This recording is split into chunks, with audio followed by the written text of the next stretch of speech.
So, every so often, some idiot will go viral on Twitter for saying something about, like, gaming has plateaued, that there's not enough variety in games nowadays to keep people invested. Now, there are multiple things wrong with that statement, but really, the most important one is that's your own dang fault for not playing Chop Goblins. I'm sorry. Chop Goblins is a micro game by Dusk and Gloomwood developer David Zemansky. And when I say micro game, I mean that the game can be finished in about 30 minutes. Before I go on, I should clarify the meaning of the title, because this was actually something I was confused on before I played the game. Chop Goblins. The goblins are the ones who do the chopping.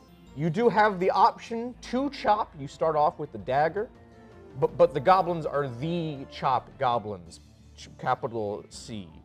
Not that you, the player, are chopping goblins. Just wanted to get that out of the way. It was very important. Anyways, it is a delightful little game where you, the player, visit a museum and accidentally unleash the titular chop goblins from their prison in the basement. And it is up to you to put them back in their prison.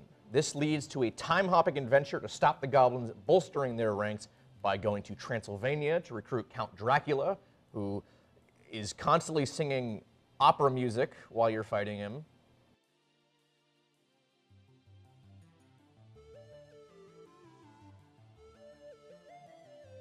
And going to ancient Greece to retrieve the Wand of the Corinthians before the goblins can get it, which kind of acts as this game's version of the BFG 9000. Eventually, you go to a dystopian future ruled by cybernetically enhanced goblins to finally put a stop to their evil schemes, most of which involves chopping.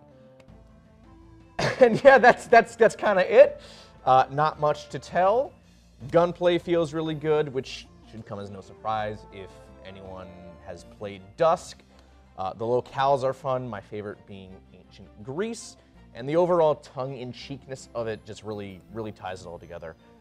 There is a bit of a jarring difficulty spike in that final level in the future. I made it all the way through to that final level without a single death, and then that last level, I died like 4 times.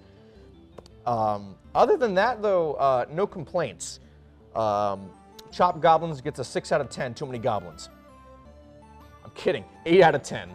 And for God's sake, it's $5. You are doing yourself a disservice by not playing it.